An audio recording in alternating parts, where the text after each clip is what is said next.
Good afternoon. My name is Roberto Delgado. I'm a second-year fellow at the National Science Foundation. Before the fellowship, I was a research professor at the University of Southern California with secondary appointments at the CUNY Graduate Center and the New York Consortium in Evolutionary Primatology. In addition to teaching and advising graduate and undergraduate students, I spent a lot of time outdoors in lowland rainforests across the tropics, and I also consulted with international conservation organizations across Latin America, Southeast Asia, and sub-Saharan Africa. I studied non-human primates and their evolutionary ecology, but was also committed to conserving populations and protecting their habitats against threats stemming from human activities. Picture are three of my study species, which are endangered.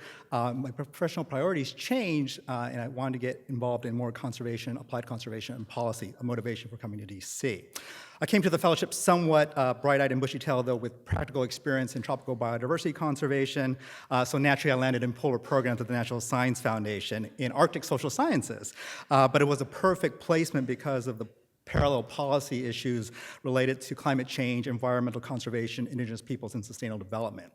My early days in Arctic sciences were a blur, calling in, going to a ton of meetings, figuring out all the acronyms, and getting a sense of the lay of the land.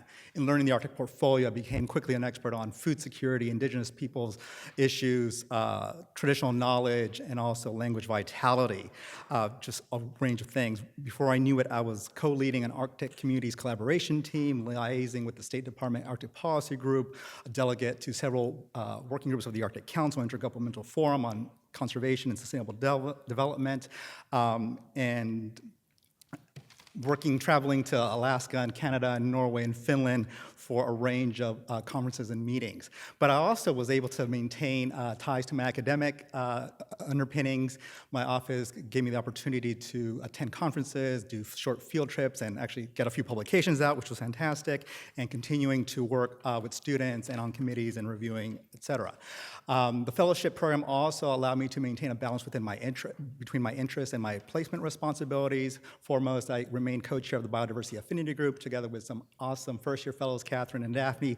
We convened a symposium on combating wildlife trafficking earlier this year to bring together multiple stakeholders addressing policy implications in an international and domestic setting. Back to my day job, the last few months have been really, really exciting, whirlwind of events, helping with Arctic program directors and awards at NSF, helping to draft a congressional report for Interagency Arctic Research Policy Committee, and also tasked to interagency working group for the steering committee set up by executive order. The question of the hour, of course, is what comes next. The U.S. is now chair of the Arctic Council, and to paraphrase NBA star LeBron James, I'm going to take my talents to Bethesda to help lead an Arctic Council initiative called Rising Sun under the theme of improving the economic and living conditions of Arctic indigenous peoples.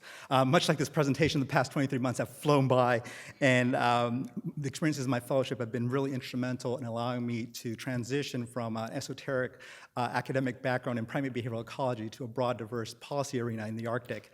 And I'm grateful that I can wake up every day with an opportunity to do something great. Thank you.